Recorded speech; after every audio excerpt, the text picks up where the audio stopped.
நான் நினைக்கிறேன் நாங்க தாக்க பொறிமுறைகள்ல இன்னைக்கு கடைசி பகுதியை நாங்க பார்க்கறதுக்கு இருக்கிறோம். உங்களுக்கு தெரியும் தாக்க பொறிமுறைகள்ல நாங்க மிக முக்கியமாக கடைசியாக கர்நாட்ட கூட்டல் தாக்கங்கள் வரையில நாங்க பார்த்தோம். கடைசியா நாங்க பார்த்தது கர்நாட்ட கூட்டல் தாக்கங்கள் வரையில பார்த்தோம். இந்த கர்நாட்ட கூட்டல் தாக்கங்கள்ல நாங்க கடைசியாக கர்நாட்ட கூட்டல் தாக்கம் கர்நாட்ட கூட்டல் தாக்கம்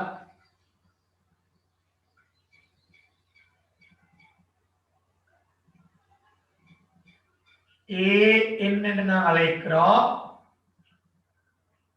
கர்நாட்ட கூட்டல் தாக்கம் வரையில பார்த்தோம். இந்த கர்நாட்ட கூட்டல் தாக்கத்துல விசேஷமாக 4 வகையான தாக்கங்கள் இருக்குன்னு பார்த்தோம். 4 வகையான தாக்கங்கள். முதலாவது நீங்க பாத்தீங்க எக்ஸியன் ஏற்றல் தாக்க பொறிமுறை. எக்ஸியன் ஏற்றல் தாக்க பொறிமுறை முதலாவது பாத்தீங்க.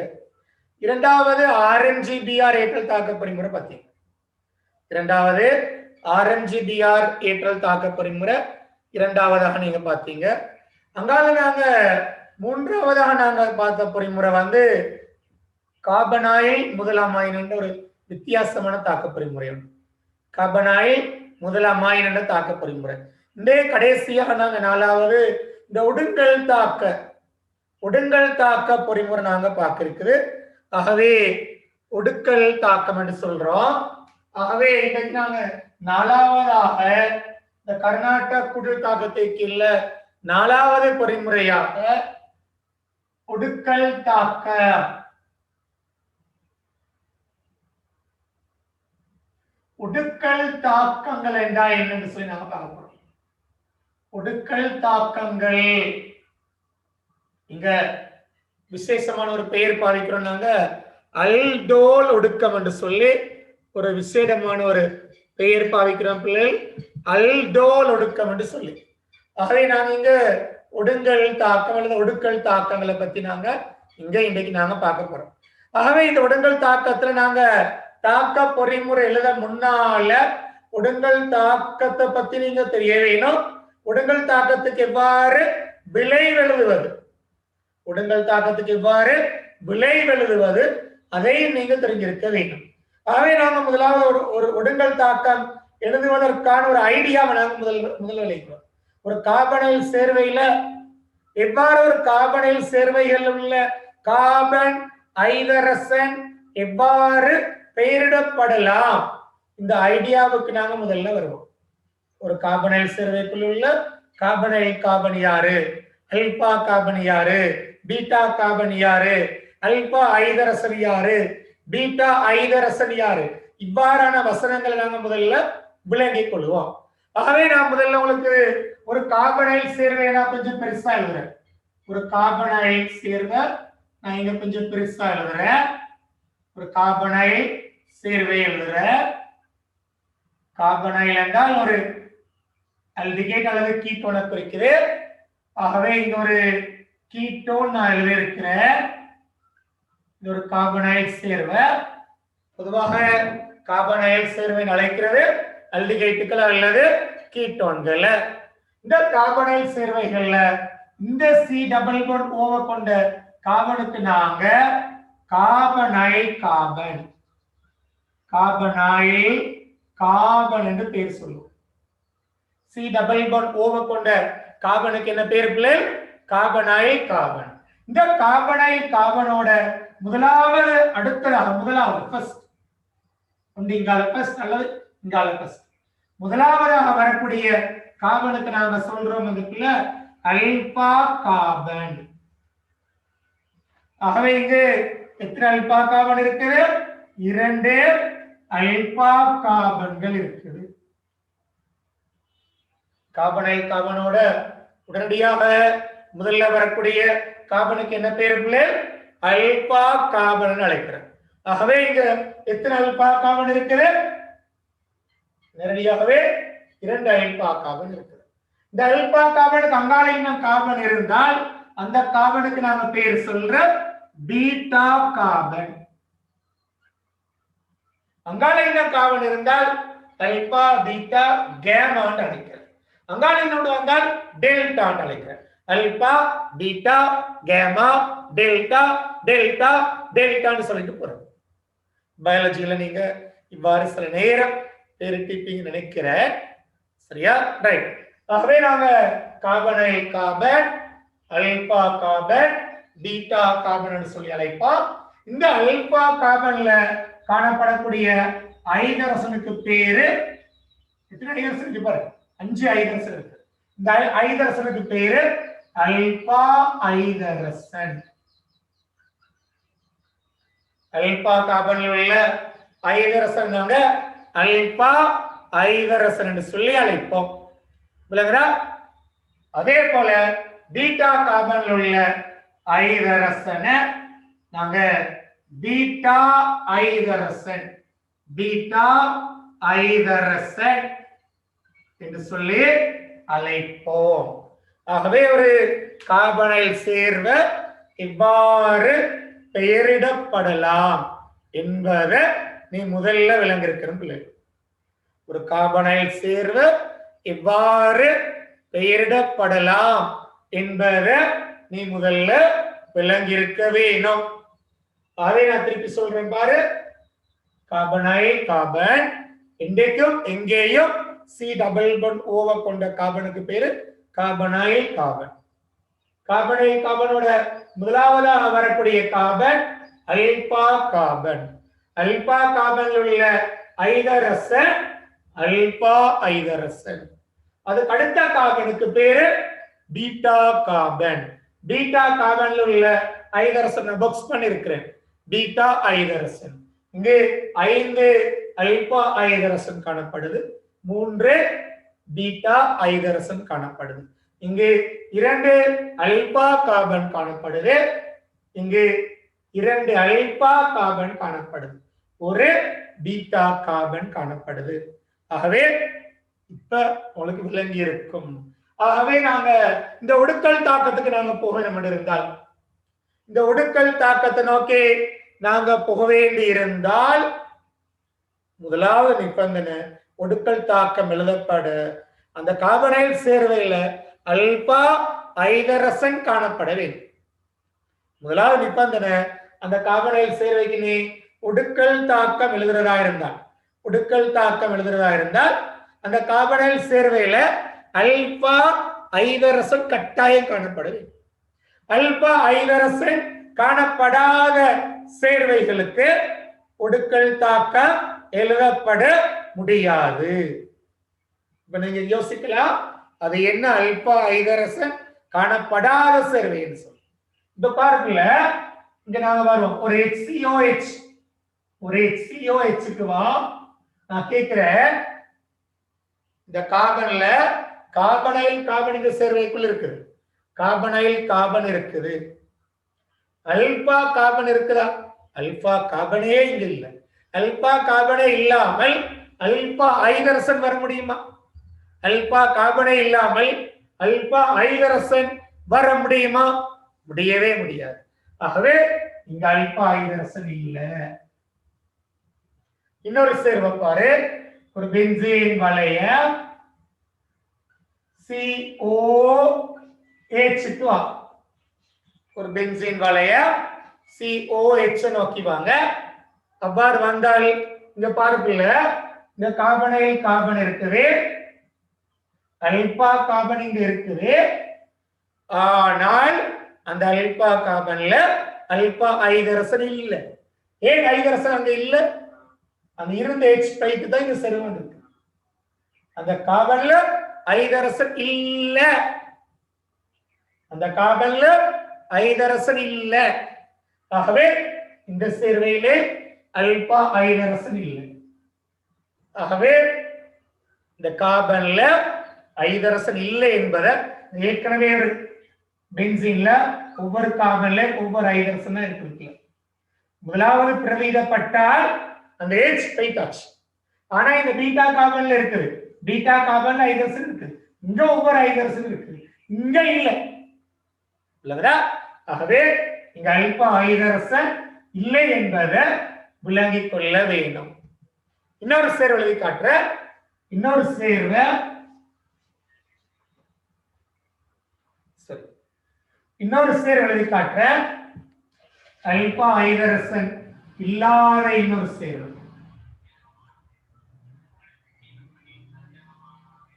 ஆகவே இந்த சேர்வையை பார்க்கல, இந்த சேர்வையில அல்பா ஐதரஸ் அல்பா கார்பன் இருக்குது, அல்பா கார்பன் இருக்குது. இது கார்பனைல் கார்பன், அல்பா கார்பன் இருக்குது. அல்பா கார்பன்ல எல்லாம் கார்பன் தான் சேர்ந்து இருக்குது. ஒவ்வொரு கார்பனுக்கும் பேரு பீட்டா கார்பன். ஆகவே பீட்டா ஐதரசன் தான் இருக்குது. பென்சீன்ல எப்படி அல்பா ஐதரசன் இல்லை. இப்பதான்டா சொன்னேன், பென்சீன்ல முதலாம் பிரதி இருந்தால் அந்த H பெய்ட்டு தானே COH வந்திருக்குது. H பெய்ட்டு தானே COH வந்திருக்குது. H போனால் அந்த H அங்க இருக்குதா? அங்க H போனால் அந்த H இருக்கிறாங்க? இல்லவே. Right, okay.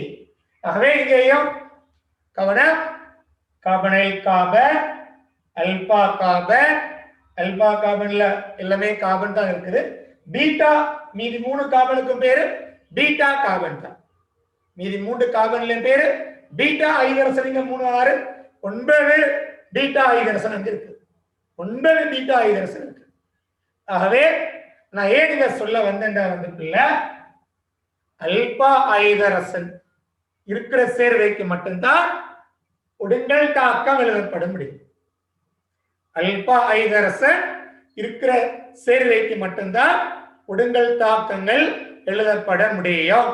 ஆகவே இவ்வாறான சேர்வைகளுக்கு ஒடுங்கல் தாக்கம் எழுதப்பட முடியாது. இன்னொரு விஷயம் இருக்கிறதுக்குள்ள, இந்த அல்பா ஐதரசன் என்று சொல்வது ஓர்கானிக்குள்ள அமில இயல்புள்ள ஐதரசன்.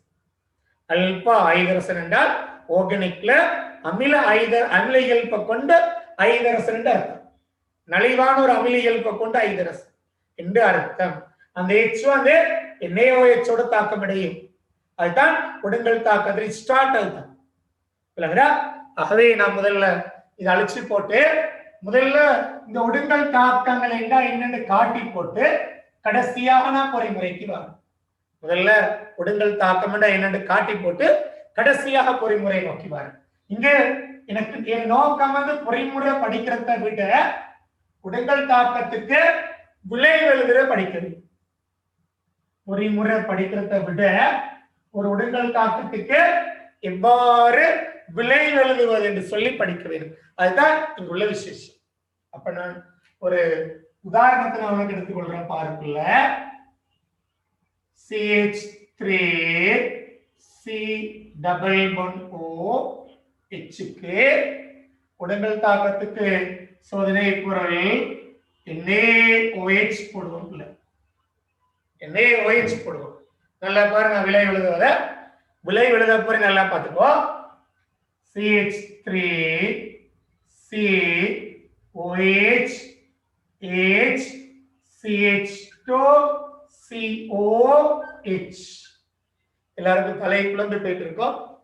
என்னடா 2 கார்பனை கொண்ட சேர்வு 4 கார்பனாக மாறிட்டு, 2 கார்பனை கொண்ட சேர்வு எவ்வாறு 4 கார்பனாக மாறிட்டு இப்ப பார்த்துப்போம். என்ன நடந்ததுன்னு சொல்ல போற நல்லா கேட்டுப்போம். இப்ப இந்த சேர்வையில இது போல இன்னொரு சேர்வையை கற்பனை பண்ணு. இது போல இன்னொரு சேர்வையை கற்பனை பண்ணு. ரைட், கற்பனை பண்ணியாச்சு. கற்பனை பண்ணி இதுல இருந்து ஒரு எச்ச கலெக்டர் அல்பா ஐதரசன் அகற்றுங்க. முதல் வேலை இவர் போயிட்டு NaOH ஓட முதல் வேலை இந்த NaOH ஓட OH மைனஸ் ஓட இந்த H போறதுதான் முதல் வேலை. ஆகவே அந்த அல்பா ஐதரசனை கலட்டினால் இந்த இடத்துக்கு மைனஸ் வரும். இப்ப என்ன பண்ணுங்க என்றால் நல்லா பார்த்துக்கோ. இப்ப இவரை போயிட்டு கார்பன் அப்படியே சேர்க்க இவர் மேல போவார். நல்லா பார்த்துக்கோ. ஆகவே இங்க இப்ப என்ன நடக்க போகுது என்றால் CH3 வரப்போகுது. CO மைனஸ் கடைசியாக OH மாறும். இந்த H தான் கீழே வந்திருக்குது. இந்த சேர்வை அப்படியே இணைச்சிருக்குது. பார்த்து அந்த சேர்வை அப்படியே இணைஞ்சிருக்குது. ஆகவே பாரு இந்த ஒரு எக்ஸ் அகற்றி அந்த அகற்றப்பட்ட எக்ஸ் தான் கடைசியாக OH ஆ மாறி இருக்கு. அகற்றப்பட்ட எக்ஸ் தான் கடைசியாக OH ஆ மாறி இருக்கு. இது போல இன்னொரு சேர்வை கற்பனை பண்ணி அந்த அமில ஐதரசன் அல்பா ஐதரசன் அகற்றி அதை அப்படியே கொண்டு இணைக்கிறது. அங்கால உள்ள துண்டு அப்படியே இணையும். முன்னால் உள்ள துண்டு CH3 C double bond O வந்து OH ஆ மாறும். டபுள் பாண்ட் O வந்து முன்னால் உள்ள கூட்டம் OH ஆ மாறும். H கீழ வரும். இந்த சேர்வு அப்படியே அங்க இருக்கும். அப்ப இன்னொரு சேர்வு இருப்பாரு. CH3 C double bond O CH3 இதுக்கு NaOH போட போறாய். அப்ப இவரை இங்களே வச்சு போகலாம், இங்களே வச்சு போகலாம். எங்கால H போனாலும் ஒரே விளைவு தான். எங்கால H போனாலும் ஒரே விளைவு தான் வருது. ஆகவே நான் ஒரே H அகற்றி போடுறேன். CH2 minus C double bond O CH3. அப்ப இவரு அங்கால துண்டு கடைசி துண்டு இவரே கீழ் உள்ளவர் கடைசி துண்டு. முதல்ல உள்ளவர் என்னவா மாறும்? CH3 மாறும். நான் சொன்ன போல OH ஆக மாறும். டபுள் பாண்ட் என்னவா மாறும்? OH ஆக மாறும். CH3 என்ன செய்யும்? கீழ வரும். ரைட். இப்ப இந்த துண்டு அப்படியே இணைக்கிறேன். இந்த CH2 CO CH3 இந்த விளைவு எழுதின முறை விளங்கி இருக்க வேணும். நல்லா பார்த்துக்கொள்ளுங்க. இங்க விளைவு எழுதுவது பொறிமுறையை விட விசேஷம். பொறிமுறை சின்ன விஷயம். இங்க விளைவு எழுதுவது பொறிமுறையை விட விசேஷம். பொறிமுறை இங்க சின்ன ஒரு விஷயம் விளைவிக்கும்.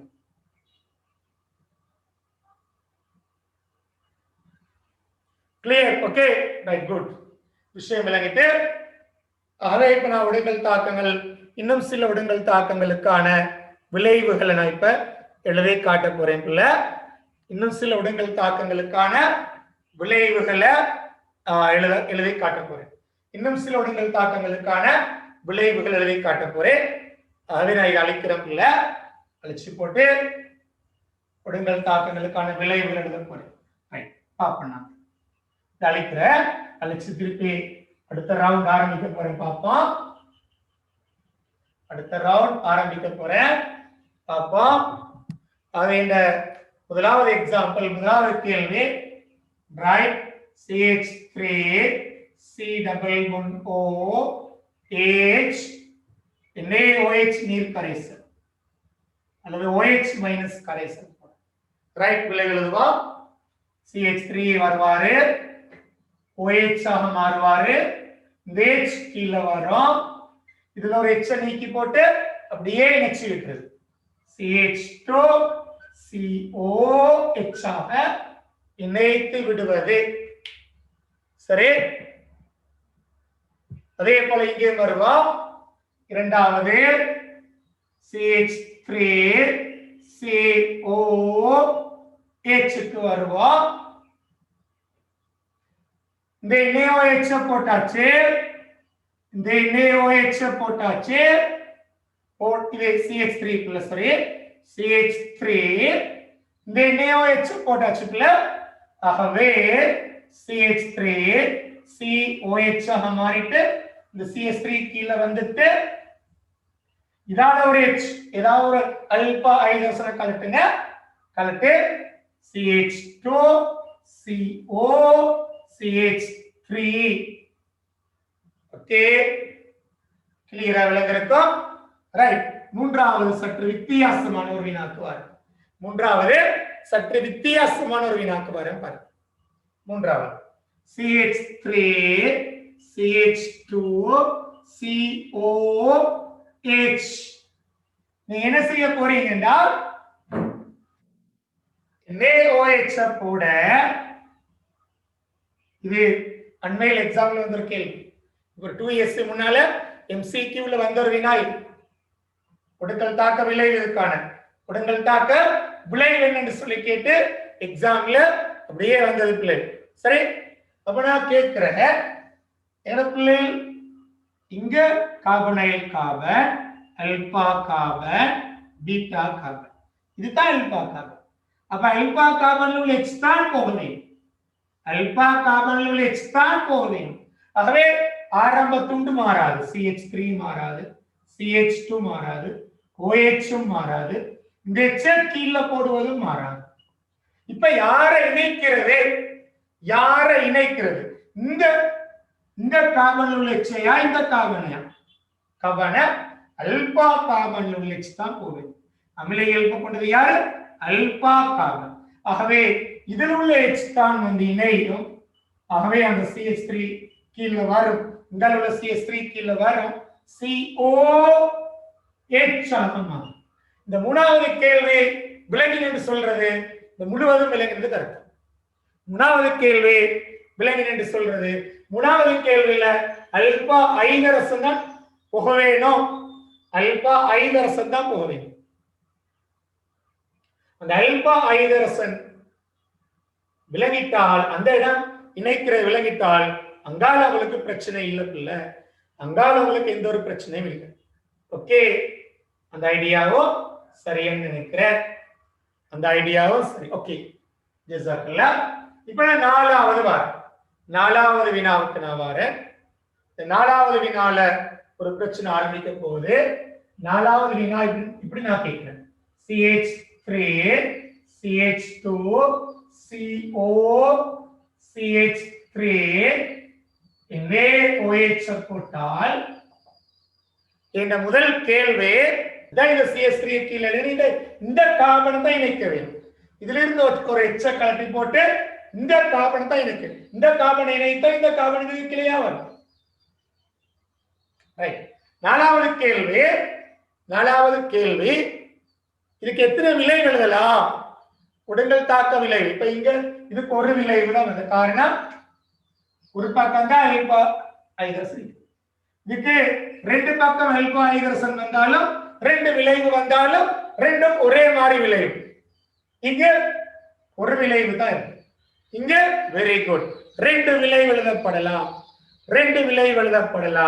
முதலாவது விளைவு இந்த பக்கம் ஜாயின் பண்றது, அந்த பக்கம் ஜாயின் பண்றது என்றால் இவரை ஃபர்ஸ்ட் அப்படியே எழுதுது, CH3 CH2 COH CH3 எழுதி இங்கால H அகற்றி போட்டு CH2 CO CH2 CH3 என்று முதலாவது விளைவு இங்கால இணைக்கிறது, முதலாவது விளைவு.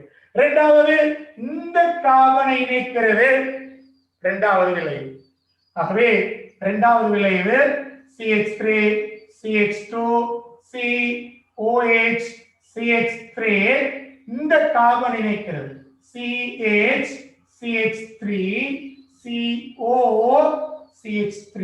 ரெண்டு விளைவை பாருங்க, இரண்டும் வித்தியாசம் உங்களுக்கு விளங்கும். இந்த இரண்டும் வித்தியாசமான விளைவுகள் என்று சொல்லி விளங்கும். இரண்டு விளைவுகளும் சற்று வித்தியாசம், ஒரே விளைவு அல்ல என்பதை விளங்கியிருப்பீங்க.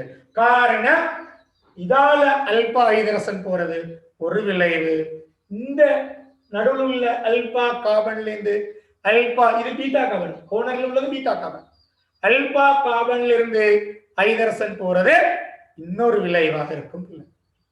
ஆகவே இரண்டு விளைவு எழுதியாச்சு, இரண்டு விளைவுகள் எழுதியாச்சு. அங்கால நான் வரப்போறேன், கடைசியா எங்களுக்கு அவசியம் இல்லாத ஒரு விளைவை நோக்கி நாங்க வரப்போறோம். சிலபஸ்ல இல்லாத ஒரு விளைவு கிராஸ் அல்டோல் என்று சொல்றேன், கிராஸ் அல்டோல் என்று சொல்றேன். ஆகவே நான் அதை எழுதி காட்டுறேன், அப்பதான் எங்களுக்கு இது லேசாக ஒரு கிராஸ் அல்டோல் எழுத போறோம். நாங்க ஐந்தாவதாக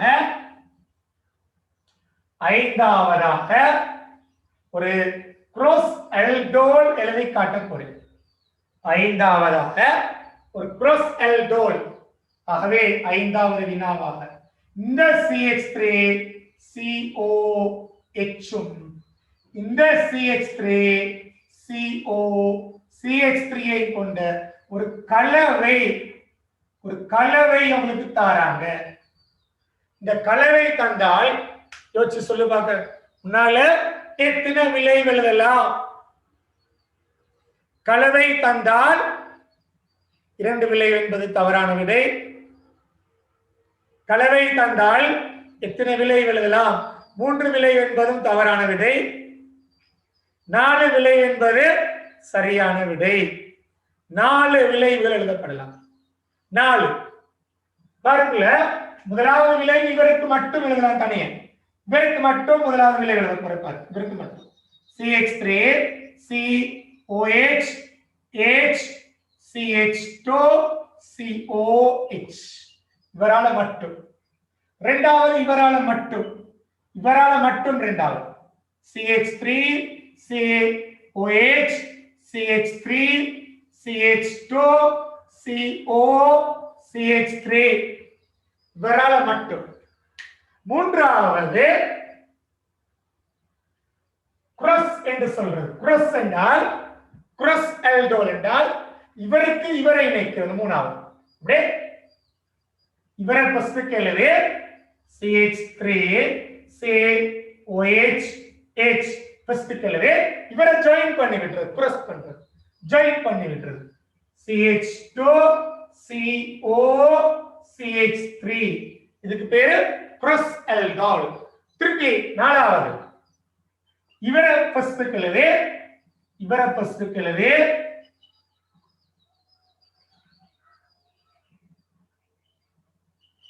இவரை ஜாயின் பண்ணி விட்டுறது, இவரை ஜாயின் பண்றது CH2 COH.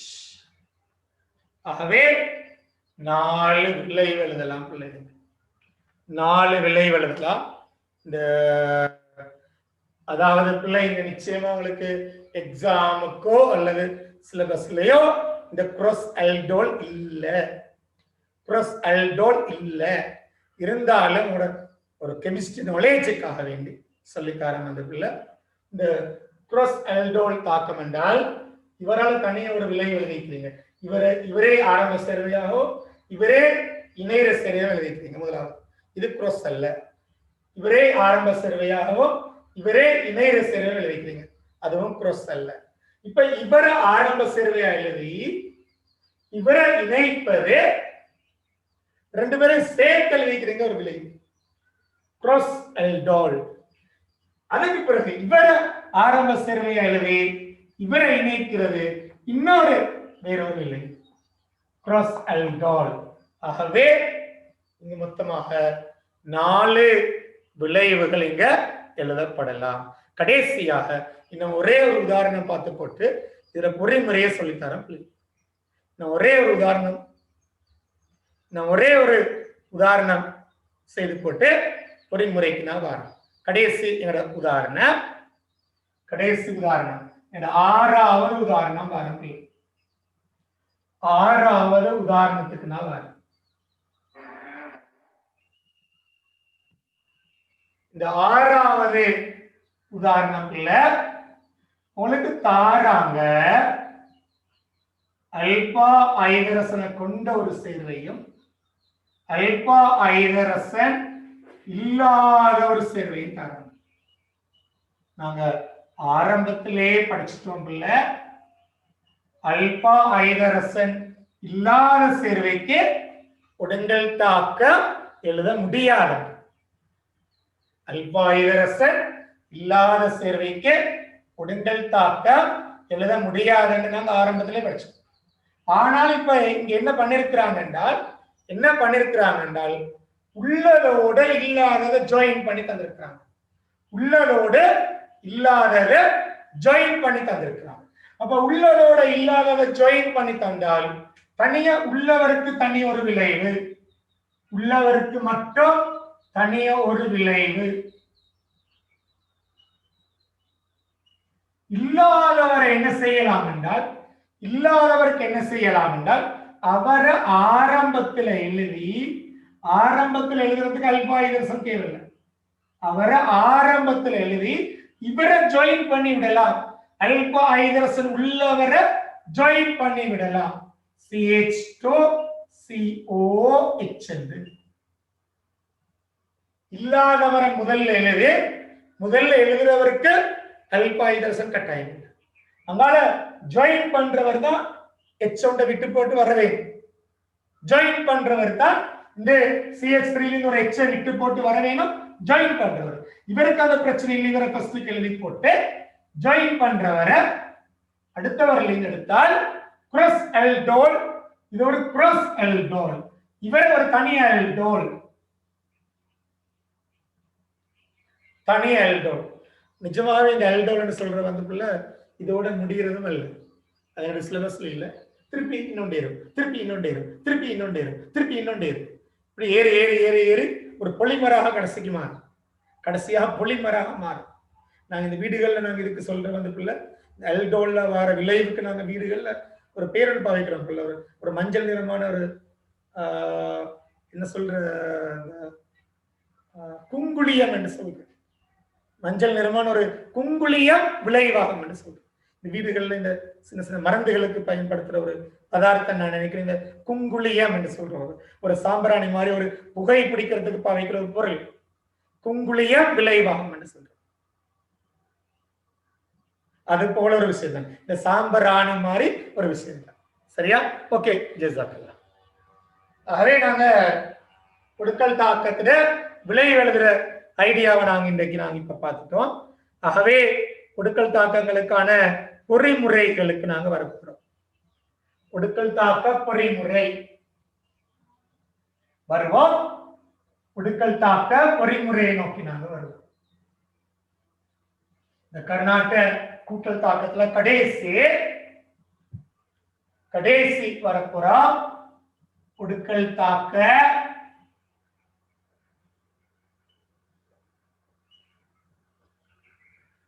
பொறிமுறை என்ற ஒரு பகுதிக்கு வருவோம். ஒடுக்கல் தாக்க பொறிமுறை என்ற பகுதிக்கு வருவோம். வந்து நாங்க முதல்ல ஒரு சின்ன ஒரு பொறிமுறை மட்டும் எழுதினா இங்க போதும். ரைட், CH3COH ஒரு வன்கார கரைசல் உள்ள, அது NaOH இருக்கலாம், KOH இருக்கலாம், ஏதாவது வன்கார கரைசலுக்கு நாங்க வருவோம்.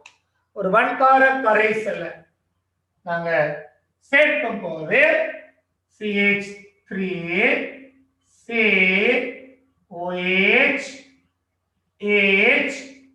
CH2COH வருவோம். சரி, ஆகவே இவ்வாறு இதுதான் தாக்கம். இந்த தாக்கத்துக்கான இந்த தாக்கத்துக்கான பொறிமுறை வரம்பில்ல சின்ன ஒரு விஷயம். பொறிமுறை படி ஒன்று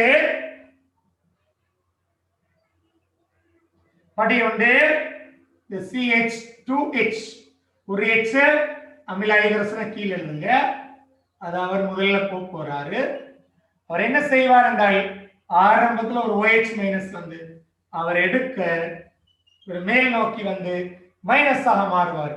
இதுதான் ஆரம்ப ஸ்டெப். ஆகவே இவர் தேவையான ஒரு கருநாடியை உருவாக்குவார். ஒரு கருநாடியை உருவாக்கி இவங்க இப்ப H2O-ஆக மாறுவாங்க. முதலாவது படி அல்பா. நான் சொன்னேன் இது வந்து அல்பா கார்பன், அல்பா ஐதரசன் அமில இயல்ப கொண்டிருக்கிறதால, அல்பா ஐதரசன் அமில இயல்ப உருவாக்குறதால கொண்டிருக்கிறதால அவர் வந்து இந்த அல்பா ஐதரசனை தாக்கி இந்த எச்சு எடுக்க தேவையான கருநாடி ஒரு மைனஸ் உருவாக்கப்பட்டாச்சு. படி 2 என்ன பண்ணும் என்றால் இந்த CH2 மைனஸ் போயிட்டு அதே போல உள்ள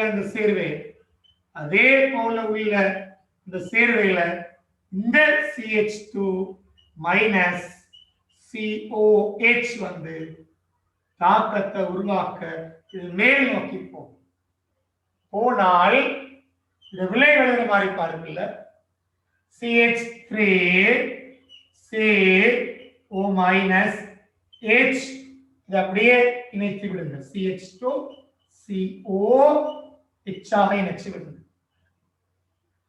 ஆகவே ஏறத்தாழ பொறிமுறை முடிஞ்ச மாதிரி படி 3 என்ன பண்ண போகுது என்றால் படி 3ல அந்த O மைனஸ்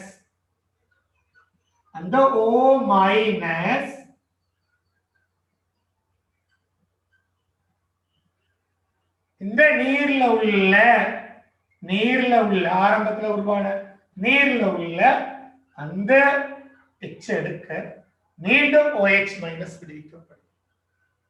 அந்த H எடுக்க மீண்டும் OH மைனஸ் விடுவிக்கப்பட்டு CH3 COH H CH2 COH சாக மீண்டும் OH மைனஸ் ஆக மாறும். நல்லா பாருங்க, நல்லா பாருங்க. இந்த 3 படிகளையும் பாருங்க. உங்களால இந்த பொறிமுறை எழுதுறதுல எந்த ஒரு கஷ்டமும் இல்லை. இந்த 3 படியை நீங்க பாத்தீங்கன்னா இந்த பொறிமுறை எழுதுவதில் எந்த ஒரு கஷ்டமும் உங்களுக்கு வர இயலாது. அவ்வளவு இலகுவான ஒரு பொறிமுறை, அவ்வளவு இலகுவான ஒரு பொறிமுறை. நல்லா பார்ப்புள்ள ஒரு தடவை ஆரம்பத்தில் NaOH உள்ள OH மைனஸ் வந்து இந்த H எடுக்க கருநாடி ஒரு CH2 மைனஸ் வரும். அதே சேர்வையில் ஒரு H குறைவாக உள்ள ஒரு கருநாடி வரும்.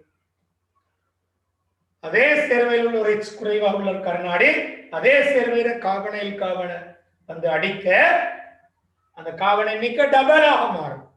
கார்பன் எண்ணிக்கை டபுளாக மாறி இது O மைனஸ் மாறும். அது OH மைனஸ் என்ன பிள்ளை, NaOH என்ன அயன் சேர்வதானே பிள்ளை. ஓகே, கடைசியாக திருப்பி அந்த நீரில் உள்ள H அவர் எடுக்க மீண்டும் OH மைனஸ் விடுவிக்கப்படும்.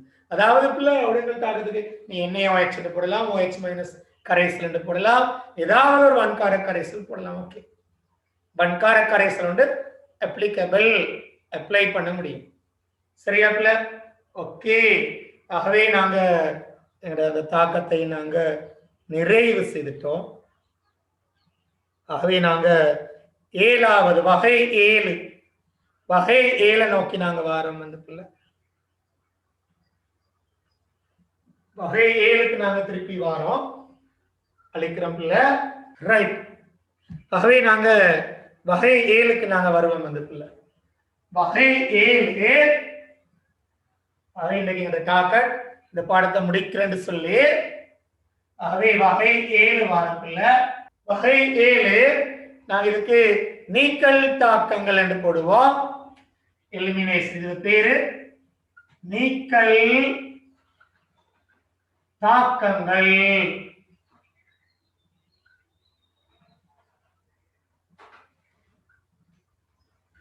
எலிமினேஷன் ரியாக்ஷன், நீக்கல் தாக்கங்கள் என்று சொல்லி நாங்கள் அழைப்போம்.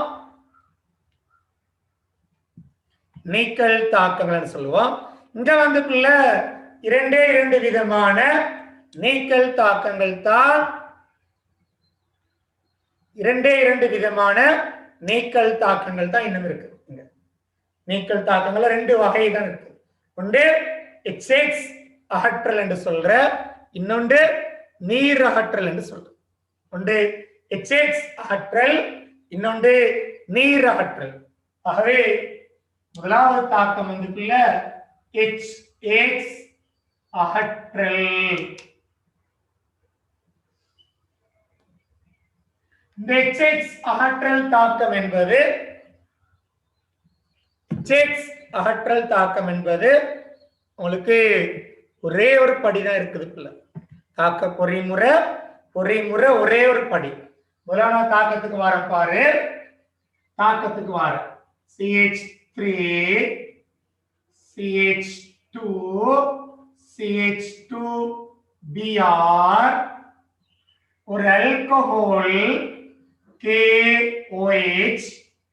சோதனை பொருள் வந்து ஆல்கஹால் KOH. சோதனை பொருள் ஆல்கஹால் KOH. ஆகவே CH3 CH double bond CH2 ஆக மாறும். ஆகவே CH3 CH2 CH2Br alcohol KOH போட இவ்வாறு ஒரு H-உம் X-உம் ஒரு அலசனும் ஒரு H-உம் அகற்றப்படும். ஆகவே இதற்கான பொறிமுறைக்கு வந்தால் பாரு, பொறிமுறைக்கு வந்தால் ஒரே படியில பொறிமுறை முடிய போகுது. H H H C H H C H H Br.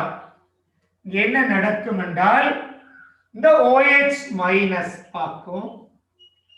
இந்த OH மைனஸ் என்ன பண்ணும் என்றால் ஒரு நலிவான ஒரு அமில இயல்புள்ள ஐதரசனை வந்து எடுக்க இந்த பிணைப்பு இங்கால திரும்ப இந்த பிணைப்பு கலந்து போகும். பாரு, 3 அம்புக்குறி பொறிமுறை முடிஞ்சு. 3 அம்புக்குறி பொறிமுறை முடிஞ்சிட்டு, அதாவது விளைவு பாரு, விளைவு CH3 CH double bond CH2 வரும். அடுத்த விளைவு H2O வரும். அடுத்த விளைவு Br மைனஸ் வரும். நல்லா இந்த பொறிமுறையை பார்த்துக்கோ. பாஸ் பேப்பர்ல இந்த பொறிமுறை அப்படியே வந்திருக்கு. MCQல எது சரியான பொறிமுறைன்னு சொல்லி வந்திருக்கு. ஆகவே நீ ஞாபகம் வைக்கவே அலசன் இணைந்துள்ள ஐதரசன் தான் நிஜமாகவே அமில இயல்புள்ள ஐதரசன். அதுதான் அலசன் இணைந்துள்ள ஐதரசன் தான். இங்க HBr வால்ல பிள்ளை, HBr வால்ல H2O Br மைனஸ் HX. பேரு X-உம் ஆற்றல். ஆற்றல்ல அது நீரும் Br மைனஸ் தான் பாருங்க. இங்க இந்த டாக்கெட் வந்து பிள்ளை இந்த OH மைனஸ் என்ன செய்வார் என்றால், OH மைனஸுக்கு காரமாக எந்த ஒரு கருநாடிக்கும் கருநாடி என்றால் மைனஸ் வச்சிருக்கிறவங்க, தனிச்சோடியில இருந்து மைனஸ் வச்சிருக்கிறவங்களுக்கு பேர் கருநாடி. எந்த ஒரு கருநாடிக்கும் காரமாக தொழிற்பட முடியும். ஆகவே இந்த OH மைனஸ் காரமாக தொழிற்படும் போது அமில இயல்புள்ள எச்சத்தான் தேடும். அமில இயல்புள்ள எச் வந்து நிஜமாகவே இந்த 2 பேர்ல ஒரு ஆள் தான் கூடை, அமில இயல்பு கூடை. ஆனால் இந்த எச் போறதால ஒரே கார்பன்ல இந்த எச்சும் பிஆரும் புகையலாது, விளைவு வராது. அதனால அடுத்த கார்பன்ல உள்ள இதை விட அமில இயல்பு கொஞ்சம் குறைஞ்ச ஐதரசனை வந்து தாக்கி அந்த எச்சை எடுத்து நீக்கல் தாக்கத்தை காட்டும். இந்த நீக்கல் தாக்கத்தை காட்டுற ஆற்றல் இந்த ஆல்கஹால் KOH இருக்கு. இந்த நீக்கல் தாக்கத்தை காட்டக்கூடிய ஆற்றல் இந்த OH மைனஸ் வந்து அமில இயல்பு ஓரளவுள்ள அடுத்த கார்பன், அலசன் கார்பனுக்கு அடுத்த கார்பனில் உள்ள எச்செடுக்க இந்த பிணைப்பு கார்பன் நோக்கி வர தெரியும். இந்த HX என்றைக்கும் இந்த அலசன் எங்க கலந்து போறதான் பார்த்து நினைக்கிறேன். என்றைக்கும் ஒரு இந்த முனைவாக்கம், இதுல முனைவாக்கத்தால அலசன் கார்பன்ல வந்தால் அலசன் எங்க கலந்து போறன்னு தான் பார்த்துட்டு இருக்கிறேன். ஆகவே இவர் லேசாக கலந்து போவார். இந்த பிணைப்பு வர இவர் லேசாக கலந்து போவார். இந்த எச்சோ கார்பனோ லேசுக்கு கலந்து போக மாட்டாங்க. ஆர்கானிக்குள்ள ஒரு எச்சும் கார்பனும் கலந்து போறது கஷ்டம். இந்த CH பிணைப்பு 420 கிலோஜூல் மூல் -1, CC பிணைப்பு 350 கிலோஜூல் மூல் -1 கொண்டது பிணைப்பு சக்தி. அதனால அவங்க உடைஞ்சு போறது கஷ்டம். ஆகவே இந்த எச்சுவாறு லேசாக இந்த எச் எடுக்க இந்த டபுள் பாண்ட் இங்கால டபுள் பாண்டாக மாற இந்த Br கலந்து போகும். இந்த ஒரே படிதான் தாக்க பொறிமுறை. ஆகவே இந்த தாக்க பொறிமுறை ஐடியாவை எழுத தெரிய வேணும். இதுக்குரிய நோட்ஸ் இன்ஷால்லா நான் அனுப்பிட்டேனோ தெரியாது, அனுப்பலைன்னா இன்றைக்கு நான் அனுப்பியிருப்பேன், பெரும்பாலும் அனுப்பியிருப்பேன். இல்லைன்னு நான் பார்த்து போட்டு இன்றைக்கு அதுக்குரிய சில வசனங்கள் இங்க தந்திருக்கிறேன். இவ்வாறு நிகழ்வு என்று ஒரு பெரிய ஒரு வசனம் நான் எழுதியிருக்கிறேன். இரண்டாவது தாக்க நீர் அகற்றல் தாக்கம்.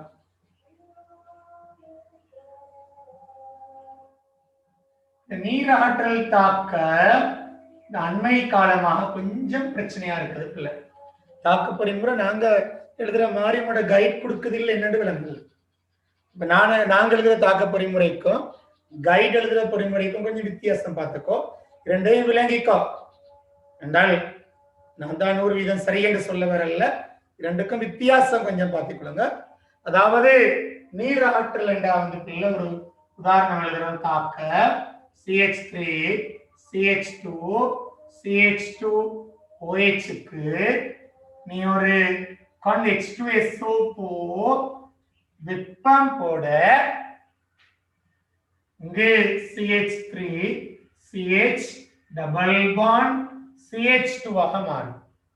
ஒரு H-ம் OH-ம் அகற்றப்பட்ட மாதிரி இருக்கும். இதைத்தான் நாங்க நீர் அகற்றல் என்று அழைக்கிறோம். ஒரு H-ம் OH-ம் அகற்றப்பட்ட மாதிரி இருக்கும். இதைத்தான் நாங்க நீர் அகற்றல் என்று அழைக்கிறோம். சரி, ஆகவே இதுபடியா உன கைட் சொல்ற பொறிமுறைக்கு நான் முதல்ல வரேன். உன கைட் சொல்ற பொறிமுறைக்கு வர பாருங்கள பொறிமுறை உன கைட் சொல்ற பொறிமுறையை நோக்கி நாங்க வருவோம். என்ன நடக்குதுன்னு சொல்லி ஆகவே இந்த பொறிமுறையில பாரு, உன பொறிமுறையில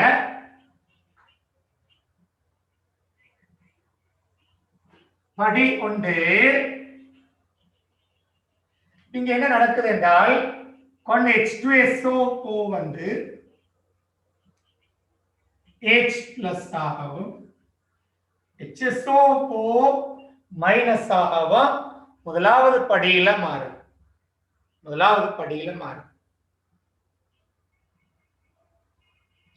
அவ்வாறு மாற படி 2 நான் இப்ப இது எழுதுறது வந்து கைட் சொல்றது இல்ல, நான் சொல்றதா. ரைட், படி 2 இந்த CH3 CH H COH H H என்ன பண்ணும் என்றால் இந்த H பிளஸ் கண்டு இந்த தனிச்சோடு இவ்வாறு போக இவர் மேல கலந்து போவார். போனால் இந்த இடத்துல CH3 CH2 CH2 பிளஸ் ஆகவும் H2O ஆகவும் மாறும். இப்ப திருப்பி படி 3 என்ன நிகழும் என்றால் CH3 CH H C plus H H இந்த HSO4 அங்க வந்து HSO4 என்ன செய்யும்?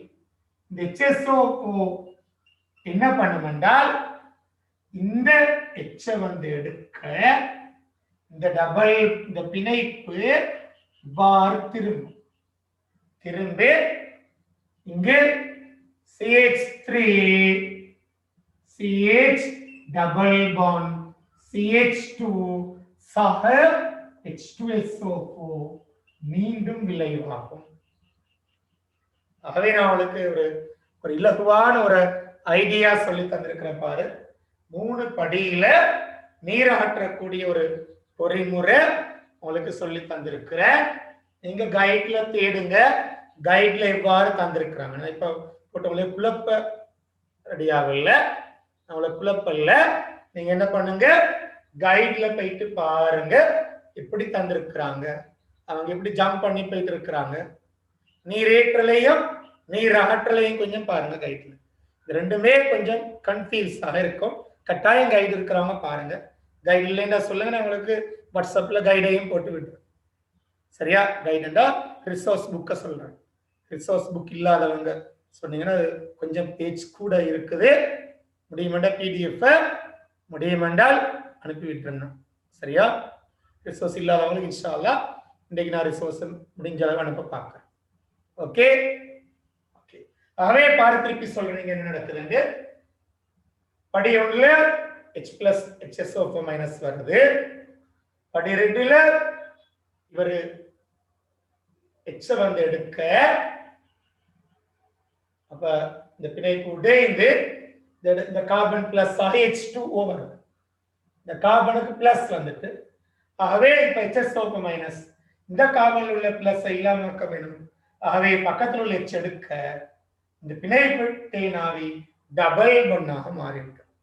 பிணைப்பு தேனாவி டபுள் பொன்னாக மாறி இருக்குது. சக H2SO4 வந்திருக்கு. ஆகவே இந்த ஐடியாவை விளங்கிக் கொள்ளுங்க பிள்ளைகள்.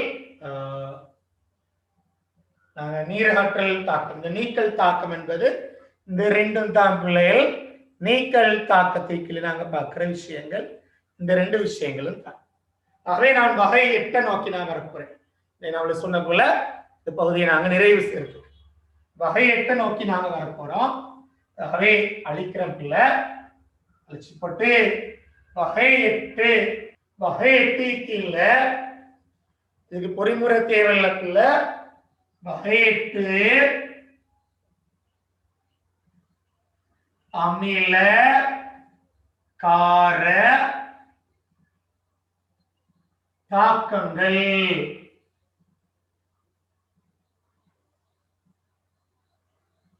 நீங்க ஆர்கானிக்ல கடைசி நாங்க வார கிளாஸ் தயாரிப்பு தாக்கம் நாங்க படிக்கிறோம் பிள்ளை. வார கிளாஸ்ல தயாரிப்பு தாக்கம் படிக்கிறோம். அது பிள்ளைகளுக்கு எல்லா தாக்கமும் திருப்பி திருப்பி வரும். அதுதான் மாற்றீடு என்று சொல்லி அழைக்கிறது. மாற்றீடு என்று சொல்லி அழைக்கிறது. ஒரு 6 கிளாஸ் ஆர்கானிக் நிறைவு செய்யறதாக இருந்தால் இன்ஷா அல்லாஹ் ஒரு 6 கிளாஸ் நீங்க மெனக்கிட்டீங்க என்றால் வேகமாக உங்களுக்கு ஆர்கானிக் நிறைவு செய்து கொண்டே போகலாம். சரி, ரைட், நாங்க பார்ப்போம். ஆகவே நாங்க இந்த அமிலக்கார தாக்கங்கள், இந்த அமிலக்கார தாக்கங்கள் என்றால் இந்த ஆர்கானிக்குள்ள நீங்க இனம் காண தெரிய வேணும். ஒரு சில அமிலகார தாக்கங்கள் இருக்குது, இனம் காண தெரிய வேண்டும். உதாரணமாக ஒரு தாக்கம் மட்டும் சொல்றேன். இந்த பொறிமுறை தேவையில்ல, பொறிமுறை நம்மளுக்கு இல்ல. இது ஒரு அமில இயல்புள்ள ஐதரசன். இதுக்கு நீங்க ஒரு சோடியம் திண்மத்தை போட்டால் CH3 C triple bond C minus Na plus half H2 ஐதரசன இடம்பெயர்க்கும். ஐதரசன இடம்பெயர்க்கும். ஆகவே இது ஒரு அமிலகார தாக்கம் இல்லை, அமிலக்கார தாக்கம். அதே போல இதே சேர்வைக்கு நீங்க NaNH2 போட்டால் சோடாமைட், இன்ஆர்கானிக்ல படிச்சிருப்பீங்க, அமோனியாவுக்கு சோடியத்தை போட்டால் இந்த சோடாமைட் வரும். ஆகவே இங்கு இதுவும் ஒரு அமிலகார தாக்கம். அமோனியா வாயு வெளியேறும், அமிலக்கார தாக்கம். அமோனியா வாயு வெளியேறும். ஆகவே இரண்டாவது ஒரு பீனோல் என்பவர் ஒரு மிக மென்னமில இயல்பை கொண்டவர். இதற்கு நீங்க NaOH போட்டால் அங்க O minus Na plus H2O ஒரு அமிலகார தாக்கம். அல்லது இதற்கு ஒரு சோடியத்தை போட்டால் O minus Na plus H2O இது ஒரு அமிலகார தாக்கம். இவருக்கு ஒரு மென்காரம் போட்டதுக்கு தாக்கம் இல்லை. இங்க மேல NaOH போட்டதுக்கு தாக்கம் இல்லை. அதெல்லாம் நீங்க பிறகு காரணங்களோட படிப்பீங்க பிள்ளை, காரணங்களோட படிப்பீங்க.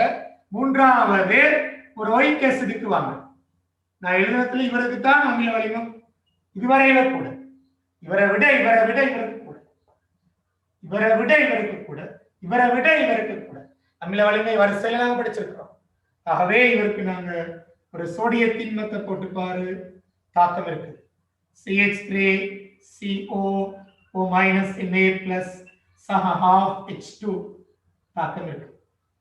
அங்கால NaOH போட்டு பாருங்க, அப்பவும் தாக்கம் நடக்கும்.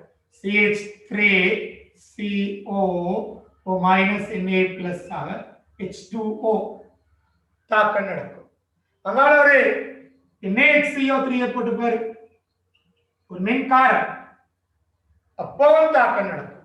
CH3CO O minus Na plus CO2 சக H2O தாக்கம் நடக்கும். ஆகவே இவ்வாறான ஒரு சில அமிலகார தாக்கங்கள் உங்களோட சிலபஸ்ல இருக்குது பிள்ளைகள். ஒரு சில அமிலகார தாக்கங்கள் சிலபஸ்ல இருக்குது. அந்த தாக்கங்கள் வார நேரம் இவை அமிலகார தாக்கங்கள் என்று சொல்லி நீங்க விளங்கிக் கொள்ள வேண்டும். இங்க பொறிமுறை எல்லாம் இல்ல பிள்ளை இருக்கு. பொறிமுறை இல்லை, இங்க இடப்பெயர்ச்சி, ஜஸ்ட் ஒரு ரிப்ளேஸ்மெண்ட், இடப்பெயர்ச்சி தாக்கம். ஆகவே இதுக்கு பொறிமுறை இல்லை, ஆனால் இது அமிலம் கார தாக்கம் அடையுது ஐடியா உனக்கு வர வேணும். ஆகவே இவ்வாறான அமிலம் நீங்க பிறகு படிப்பீங்க. மும்மை பிணைப்பு படிக்கிற நேரம் இந்த அமில ஐதரசன் படிப்பீங்க. ஃபீனோல் படிக்கிற நேரம் இது ஒரு மிக மென்னாமிலம் என்று படிப்பீங்க. அதே போல ஒயிக் அசிட் மென்னாமிலம் என்று படிப்பீங்க. மென்னாமிலம் என்று படிப்பீங்க. ஆகவே ஆயில் குளோரைடு ஒன்று இருக்குது, அதை விட அமில வலிமை கூடும். ஆயில் குளோரைடு ஒன்று இருக்குது, அதை விட அமில வலிமை கூடும். ஆகவே இதுதான் நாம் இங்கு சொல்ல வேண்டிய அமிலகார தாக்கங்களை கீழே நீங்க தெரிஞ்சிருக்க வேண்டிய ஒரு சில தாக்கங்கள். கடைசி வகை 9, இதுவரையில் நான் நோட்ஸ்ல எங்கேயே சொல்லாத ஒரு வகை. வகை 9 முதலாவதாக உங்களுக்கு சொல்றேன். வகை 9 ஒட்சியேற்றல் தாழ்த்தல் தாக்கங்கள். ஆர்கானிக்ல உள்ள தாக்கத்தை அவ்வாறான ஒரு தலைப்பிலையும் பிரிக்கலாம். ஆர்கானிக் உள்ள ஒரு தாக்கம் அவ்வாறான ஒரு தலைப்பிலையும் நாங்க பிரிக்கலாம். அதாவது வகை 9 ஒட்சியேற்றல்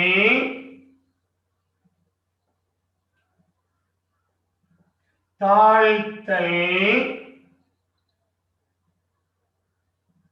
தாக்கங்கள்.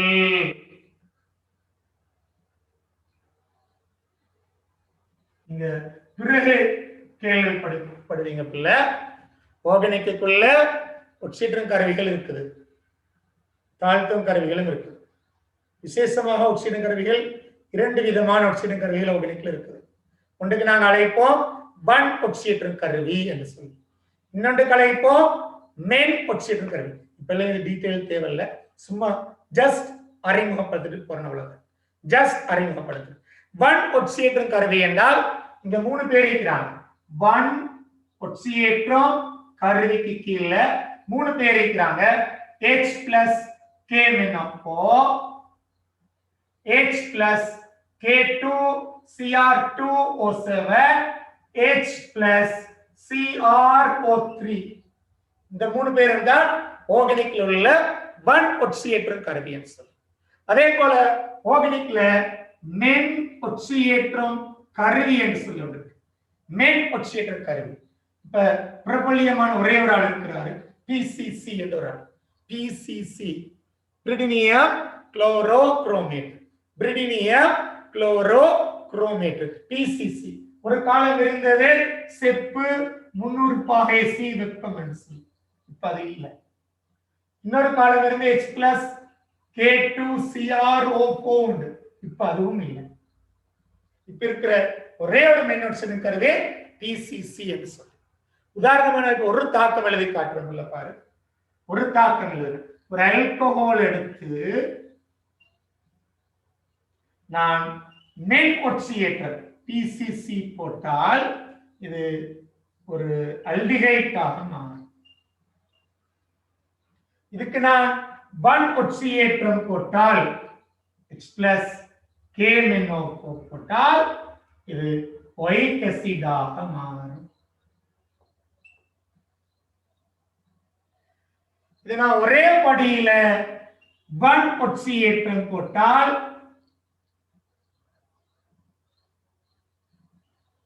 ஒரே படியில ஒயிக் அசிடாக மாறும்.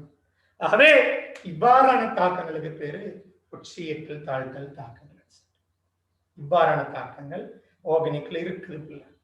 இவ்வாறான தாக்கங்களும் ஆர்கானிக்கு இருக்குது. அங்கால வெள்ளையாடி சோதனைன்னு சொல்லணும் படிப்பீங்க, அதுவும் ஒட்சியேற்றல் தாழ்த்தல் தாக்கம்.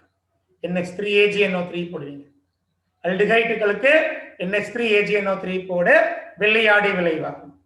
அதே போல NH3CuCl2 போடுவீங்க, ஒரு கடும் சிவப்பு நிறமான வேல் படிவு வரும். இனங்காணல்கள் வரும். ஆகவே இதெல்லாம் ஒட்சியத்தில் தாழ்த்தல் தாக்கங்களை கீழே வரும். ஆகவே ஓகனிக்கு கீழே இவ்வாறான தாக்கங்களும் இருக்கிறாங்க என்ற ஒரு ஐடியா உங்களுக்கு இருக்க வேணும். ஆகவே இன்ஷா அல்லாஹ் நான் நினைக்கிறேன் உங்களோட தாக்க பொறிமுறை இதுக்கு மேல எங்களுக்கு தேவையில்லை. தாக்க பொறிமுறை முடியவே இந்த அளவுதான் தாக்க பொறிமுறை கீழே இருக்குது. இல்லைங்களா? நாங்க சில நேரங்கள் தயாரிப்பு தாக்கம் என்று கடைசி பகுதி